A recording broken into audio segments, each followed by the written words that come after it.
Welcome back to the PR Bunker podcast.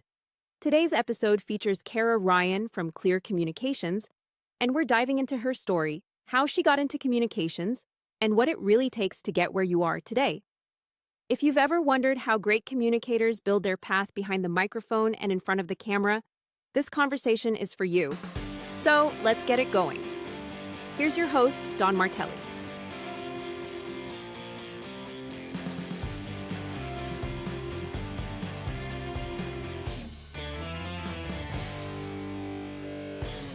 What's up, everybody? Thanks for joining me back down here in the PR bunker. Today's one of those days where I get to interview somebody who, just like me, spends a lot of time behind the microphone, behind the scenes, getting everybody else positioned in the media in front of the camera. My friend Kara Ryan from Clear Communications, and we'll get into the cool name and how it's spelled and everything else. But Kara, thanks for joining me today. Thanks so much, Don. It's really great to be here with you. I always open these interviews with just like, tell us your story. And I firmly believe those of us that are in communications, it's always kind of messy in terms of how we get to where we are today. But what's your background? How'd you get in communications? Yeah, no, it is. I think you're right. I think for so many people in communications, they didn't start out, set out trying to do that. So I always thought I would be a journalist or a writer of some sort. I studied journalism in college and then came out of college right around the time that a lot of the journalism was really morphing into something completely different. So it was tough to find a journalism gig. So ended up on the other side of it in corporate PR and did a lot of types of communications and then found myself never leaving, to be honest. So 20 years later, after working in financial services, communications, I worked for healthcare companies, always in communications. Finally found my way out into my own solopreneurship. So I just launched my own communications consultancy, Clear Strategies, earlier this year, really focusing a lot of the same types of clients, healthcare and med tech, but not exclusively. But yeah, I ended up here a little bit because I thought I would be a journalist. And I certainly, still use a lot of that skill set that I learned in school, but just a little bit on the other side of things. It's So still storytelling, right? You're just doing it for somebody else. exactly. What are the things you love about the space that you're in? And, for me, it's about being in the room, but clearly as a communicator, you're at the highest of echelons within companies. You're at the decision, at the sort of the deciding table for some things, but what drives you to, one, be a solopreneur, which is hard, two, work in this space, which is wicked hot, as we say here in Boston, but what drove you to do what you're doing now, but what fuels the passion to do it? Yeah, I think for me, leaving corporate was not a decision I made, overnight. It was certainly something I thought about for a really long time, probably 5 years or more before I actually did it, and 2 years before I really set up my LLC, and it took me about 2 years from that point on before I actually made the jump. And I think for me, it was a matter of, had been doing the same types of work across different companies and organizations for quite some time, but was finding myself, looking for more variety, I guess, in my day to day. And so this allows me to, work with potentially multiple clients at a time on different types of projects. And then why healthcare or sort of medical devices, which is where I spent a lot of time, is again happened on it a little bit by accident. Just people who know people who I worked with before ended up at my first medical device company and kind of never left. But I do love it because I think I'm a little bit of a nerd, and learning about sort of medical devices and how they work in the body, how they can help people, how people's lives are impacted by some of the technologies out there is really cool and really fulfilling to work on. But yeah, it's also kind of fun to be kind of on the cutting edge of things and know what's coming next and what's on the horizon. Just as a consumer of Mm, healthcare myself, mhm, seeing what's out there is really cool. But mhm. yeah, I think for me, making the leap was really about, rather than focusing only on one specialty, one company, one product, being able to open myself up to work on lots of different things at the same time. Cool. What's the work look like? Obviously, for those of us in communications, my mother still thinks I work for the Boston Globe. For crying out loud, I haven't worked for the Globe since like the '90s. But for those of us in PR, I know the work. But those that listen to my podcast are nonprofit executive directors, folks in digital marketing. But what's the day to day look like for you, especially in that healthcare med tech space? I mean, it's competitive. There's always Yeah. something happening. But what's the day to day work like for you? Yeah. So I work primarily with fairly senior leaders in organizations that are going through something big. And when I say something big, it might be that they're, a startup looking to commercialize their first product, or, looking for seed funding, looking for investment. In some cases, they're at the point where their product is commercialized, they're doing so well, they're probably going to be acquired by a larger company. So I work to get with leaders in those companies to help prep them from a communication standpoint. So what does that mean? That may mean doing PR work to get them coverage in, trade media outlets that cover their specific kind of area of healthcare, or coverage in the investment community. It might mean working with them on, making sure that their social media presence reflects what they want it to and what they want their audiences to understand about them. I do a lot of work with individual leaders in these companies in terms of their own, presence, whether that be on LinkedIn or getting them, on things like podcasts or panels. It can be different. It's very different per project, per client, per person. But Mm. because I've had 20 years doing all those different things in different places, it's kind of nice because I can pull on different aspects of my past career to work with each of Got these it. clients. So let me ask you this now. Since you've been at it for a little bit here, what are the principles in your work that have remained the same from when you and I were, pumping out press releases from fax machines to today? And what's changed in your perspective, from your perspective? Yeah, you hit on storytelling earlier, and I think that's the one thing that's consistent and has been throughout my career and probably will be forever, which is, you can say all you want to say about how great a feature or a benefit of a product or technology is, but if you can't tie it to a story that people can relate to or understand, it's hard for them to care. And whether that's an investor or a member of the media or potential patient looking, at products. So making sure that storytelling comes through, and, in the spaces that I'm often working in, that is finding those sort of really pull at your heartstrings kind of stories sometimes, where, whether it's a knee replacement that helped a grandmother play more actively with her grandkids, or, things like that. Finding those stories rather than our knee replacement is XYZ better than the other one, Hmm. right? So I think that's been consistent. And then in terms of what's changed, I mean, almost everything else has changed. I think, some of the same sort of tactics are there. Yes, we're still doing press releases. I think they used to be a little bit more critical in terms of that was the way that you got news out. Now, because we have social media and Substacks and, blogs and all these things, I think press releases are a tool in the toolkit, but they're not the strategy anymore. And I'm still doing a lot of coaching on that, by the way. I think a lot of people hear PR and they think press release, and it's like, well, that's a tool in the PR bucket. Yep. But and then I think, I don't have to tell you or probably your audience, but AI obviously Sure. recently in the last few years has really been kind of just upended not only our industry and what we do, but really the work of almost everyone these Yeah. days. Big time. Now go back Yeah. to, sort of the tactical work. I mean, it's really hard to get media coverage to begin with people's attention spans being the way they are, the fracturedness of the media environment. But you play in a very particular set of verticals, but I'm sure because of its competitive nature, it's hard to get coverage. I always like asking practitioners in the space, what's that media success formula look like for you? What are the elements that you get the coverage because of these particular things? What does that formula look like? Yeah, I think a strong story is first and foremost, and then making sure that it's told consistently across the different channels that you have access to. So, from a media perspective, usually it would be, yeah, probably a press release, but then also securing some type of interview with a leader within the company, or in our case, often with an expert, doctor in the space that can speak about the sort of therapeutic area that they work in, and making sure what they're saying and what comes across in that media coverage matches what's being said on, with investors or with, on sales calls and things like that. So it all starts with making sure we're lined up around a consistent story, messaging, a narrative. I like to talk about a narrative because I think we don't talk in key messages. We talk in stories, or we talk like humans, right? So I try to get the leaders that I work with to look at a narrative format first. How would you tell someone on an elevator ride, say it's a long elevator ride, about what you do and what you're up to?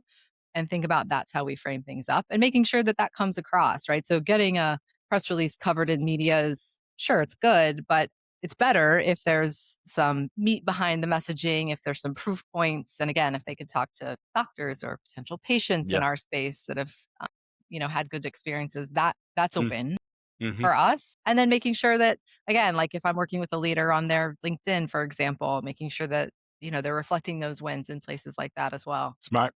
Yeah, I feel like there's for years, and there continues to be a misconception of what PR actually is. Yeah. Press release is a tactic, social media is a tactic. And I always love asking the question for folks like us that work in the space is there's a reason why folks that work in comms and strategic communications are at the table at the highest level. It's not about getting a story placed in the Boston Globe, New York Times. It's part of that, but there's a reason why communications is the core of any company communicating to their audiences, and we kind of sit within that framework. So, and I'm sure you've dealt with this before. I mean, how do you manage in those situations where your client is saying we want X, and you're like, well, that's not really PR, that's kind of more marketing, which allows you Yeah. to pivot. So how do you manage those tough conversations with clients? Yeah, I get that a lot, and it's not necessarily like we want X and it's another function or department. Sometimes it is like we want a press release or we want a social post, and what they really need is like a strategy, right? They really need a plan, and that goes beyond just one tactic. And I think where you do this a lot, I think in your PR work is really explaining to them that we can go beyond just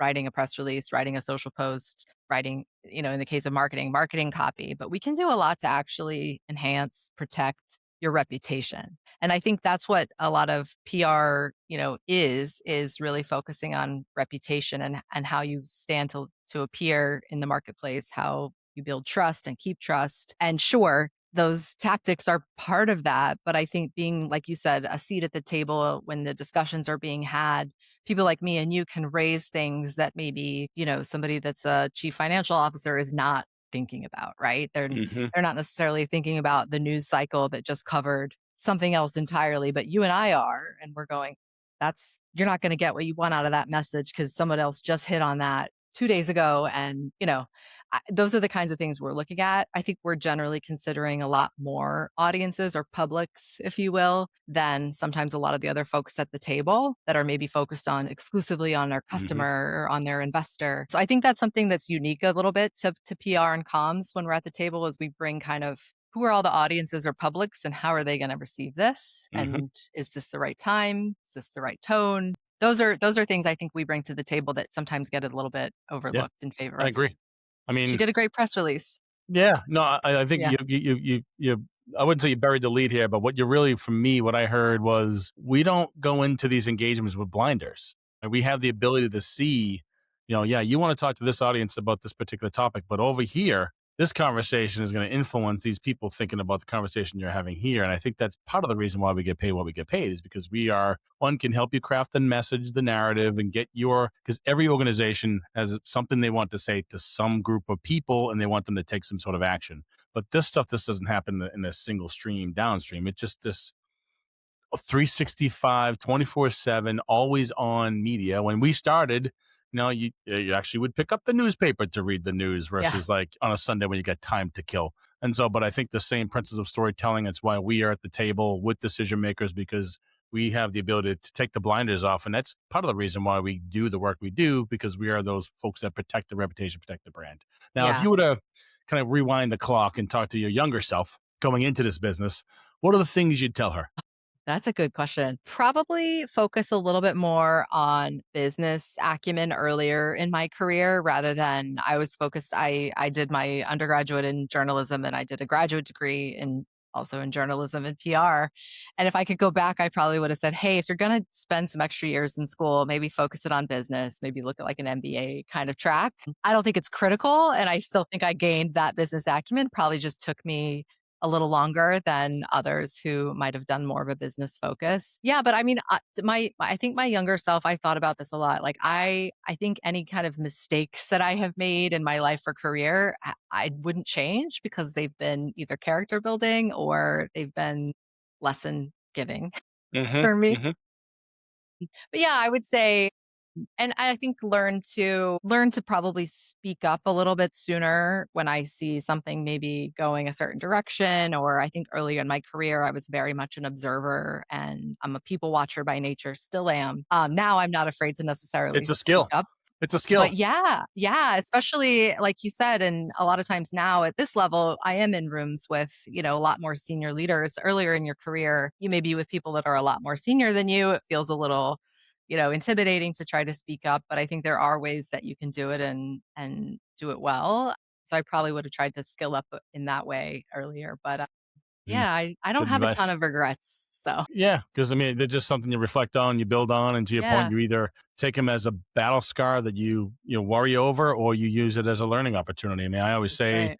I wish I was a little more aggressive from a networking collaboration standpoint when I was in my 20s. But at that point in my life, I'm like, I don't give a shit. I'm just go get my job, get my paycheck, go out with the boys, have some brews, and go home and like pass out on the couch. I Yeah, wasn't thinking at some point I would be a business owner. And to your point, as a former journalist, at some point, as an aspiring journalist, we're still journalists. We're just on the other side of the fence. You don't think about like books and sending invoices and managing taxes and all the right. crap that we Totally. avoid. I'm in journalism because I hated math and I was in the business program. So I was going to be a business guy, but I was like, I can't Yeah, figure this shit out. So I was like, yeah, I'll go write yeah, about dead people at the Boston Globe. So, but we kind of, I would say folks that are like us that in this space are kind of dangerous at a cocktail party because you walk in, you be like, oh, let me tell you about this med device that blah blah blah, and like, you a doctor, bro?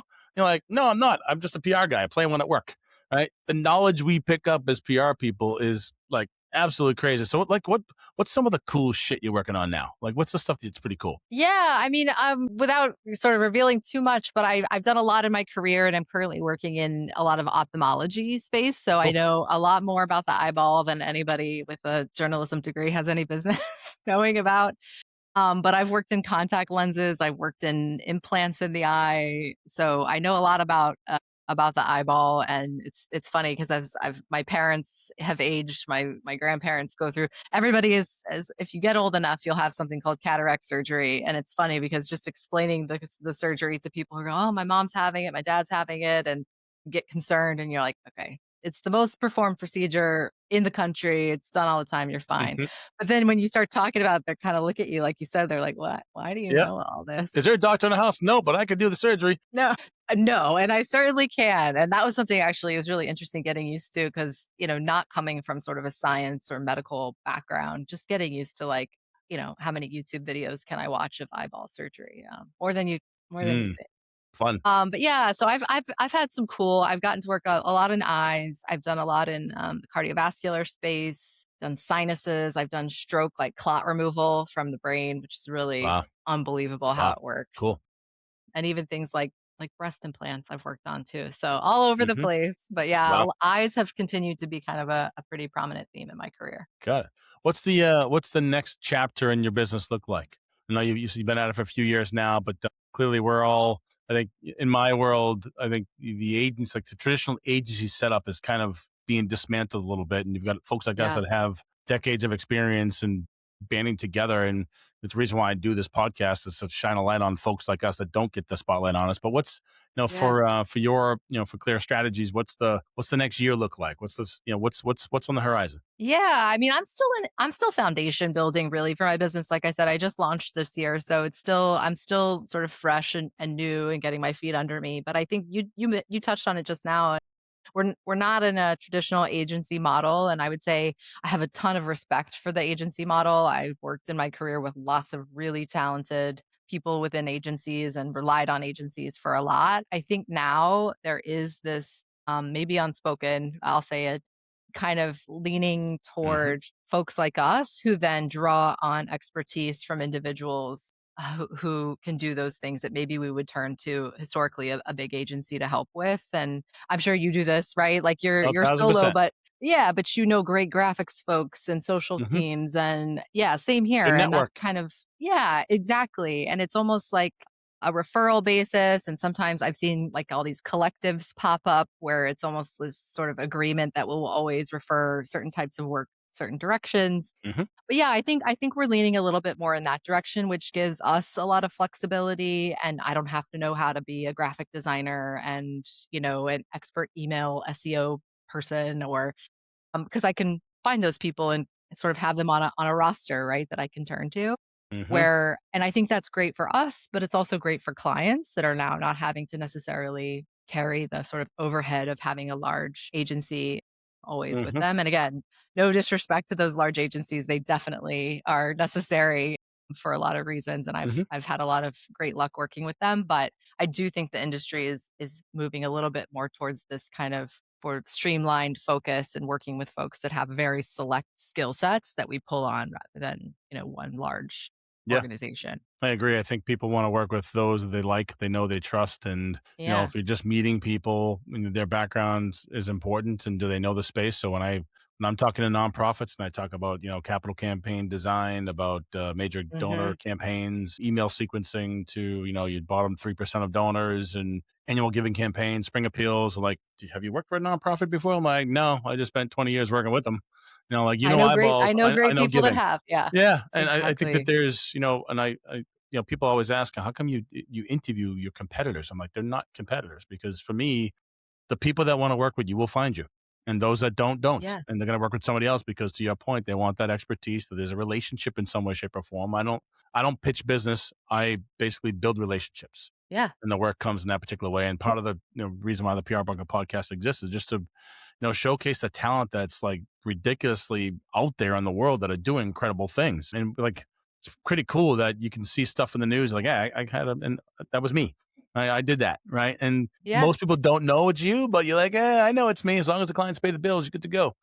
Yeah, And you're so right. I mean, you're so right about the networking aspect of it. I huge. think, those of us that are just starting out, it's become very apparent to me, but folks like you have been doing this a bit know, everyone that I'm working with right now is because I have worked with them in a past life in some Yeah. capacity. It's not Hmm. because I cold called them or reached Hmm. out to them on LinkedIn, without knowing them. It's they knew me in some form or fashion at maybe a huge company that we both worked at. They've moved on to a startup and are now in a position they don't have comms in house. They need help, but it's because they know my name and they answered my email or they answered my call. But it's been all really networking with warm contacts for me, Yeah, and I think that's that's where it's really the at. way.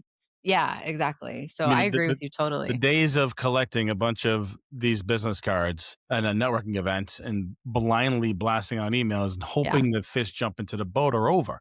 And you can spend 5, 10, 15, $20,000 on local Google ads and SEO to get people to call you, and it's fine, but you still need to work through the qualification of those leads. But I'd rather spend time building equity with people, introducing them to people that I know that can help them out, and vice versa. Because for me, it just, if you think of it and treat it as a boomerang, it comes back. And so, to your point, you might have 6, 7, 8 clients over a course of a quarter, and you might have 2 more that come on board, and folks that you've met over the years that just out of nowhere think of you because you've spent the time with them at some point. You might have mentored their kid. You might have gave them a comment on a LinkedIn post. You might have, took them up for coffee a couple of times, met them at the chamber. But it's, the technology is great. And you and I have had this conversation about AI, and we geeked out over and all the things I'm doing with Claude and everything else.